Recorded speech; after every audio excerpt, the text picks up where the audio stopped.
Dans ce volet du Feng Shui de l'argent, je vais te proposer une clé Feng Shui hyper simple à mettre en place pour te permettre de voir le potentiel financier qui se trouve chez toi.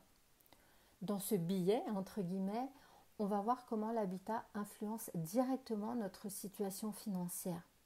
Alors, il te concerne si tu rencontres des soucis d'argent. Par exemple, si tu es à ton compte et que tu n'arrives pas à faire augmenter ton chiffre d'affaires, ou bien si tu es salarié et que tu galères pour te faire payer dans les temps ou pour te faire payer tes heures sup. Ou alors, si d'une manière générale, tu as l'impression de toujours manquer d'argent, que tu vois cette impression que l'argent te file entre les doigts. Et si ces problèmes étaient liés à une pièce de ton habitat? C'est le principe du Feng Shui. Notre lieu de vie abrite l'énergie spécifique de l'abondance et c'est important d'aller voir ce qui s'y passe parce qu'elle impacte directement notre situation financière.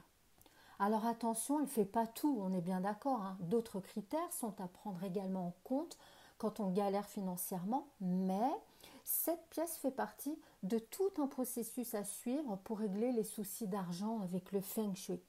Et je dirais même que cette pièce est la première clé à activer pour obtenir des résultats financiers.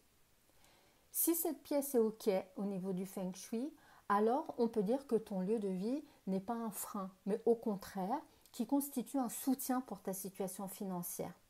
En gros, tu sèmes et tu récoltes sans problème. Par contre, une énergie néfaste dans cette pièce peut être à l'origine de problèmes financiers, comme je t'ai dit plus haut, par exemple ton chiffre d'affaires qui ne décolle pas, ou bien tu es obligé de courir derrière tes clients pour te faire payer, ou bien l'argent rentre, mais tu n'en as jamais parce que tu as toujours des factures improbables et inattendues à payer, bref. Donc, pour l'argent, cette pièce est hyper importante à sonder et à corriger pour éviter d'empirer la situation et par exemple de mettre la clé sous la porte ou de faire souffrir ou agacer ta famille avec les conflits ou les déceptions qui vont avec, ou te priver ta famille alors que tu bosses quoi.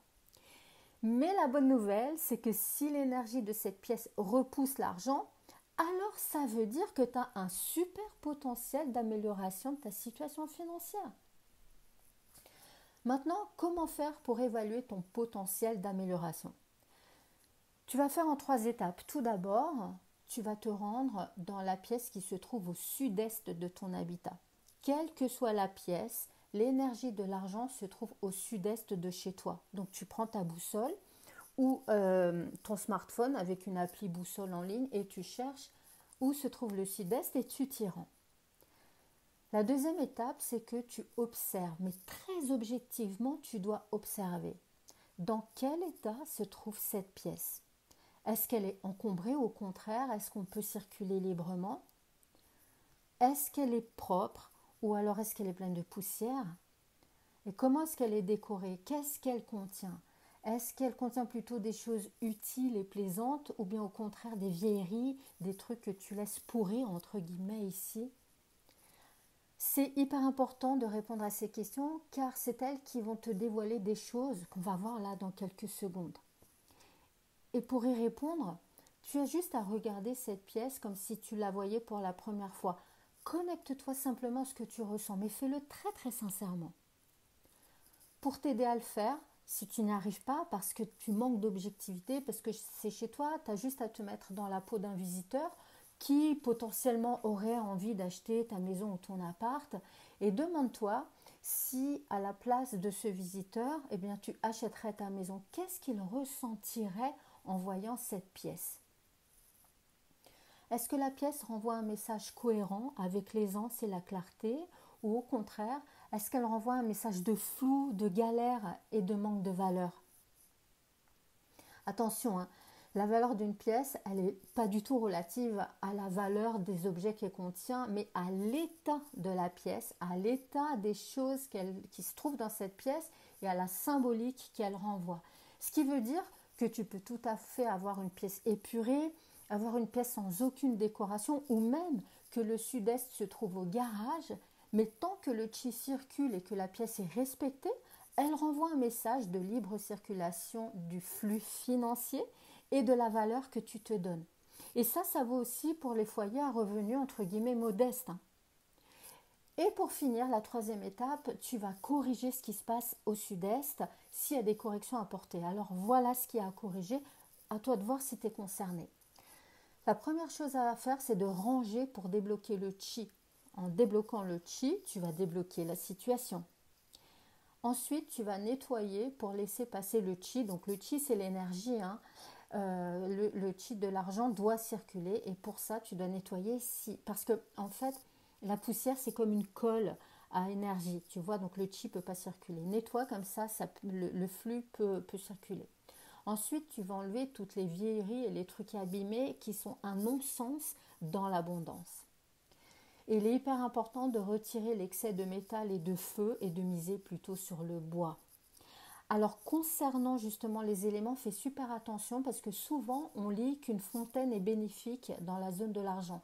Mais moi je t'invite plutôt à ne pas utiliser d'eau, pas utiliser de fontaine ici, tant que tu ne connais pas la nature des étoiles volantes. Alors les étoiles volantes c'est juste une formule avancée du Feng Shui. Dans certaines, il y a certaines énergies qui sont néfastes et elles créent des conflits et des difficultés en tout genre. Et animer ces énergies, en fait, c'est totalement l'inverse d'une démarche Feng Shui, parce qu'en Feng Shui, justement, on cherche ces énergies négatives, on cherche à les atténuer autant que possible pour éviter les difficultés. Et bingo, certaines énergies négatives s'activent et elles nuisent notamment à notre potentiel financier avec de l'eau. C'est le cas chez moi. Ma maison, elle est pourtant entièrement construite avec les règles du Feng Shui, mais j'ai dans le sud-est, qui se trouve dans mon salon, cette énergie néfaste. Alors, qu'est-ce que je fais? Je me contente de faire, et avec beaucoup de plaisir, ce que je t'ai dit plus haut. Ça ne veut pas dire, en fait, le fait de ne pas mettre d'eau, ça ne veut pas dire que je vais gagner moins d'argent. Ça signifie juste que j'ai fait ce qu'il faut, j'ai évité l'erreur, j'ai fait ce qu'il faut pour en avoir de l'argent avec ce secteur et que j'ai la garantie que les vannes de l'abondance sont ouvertes dans ma maison. Voilà, tu sais maintenant le potentiel d'amélioration dont tu bénéficies pour améliorer tes finances. À toi de voir si cette vérification te concerne et surtout si tu as envie de passer à l'action au sud-est de chez toi pour tester les résultats. Ciao, ciao!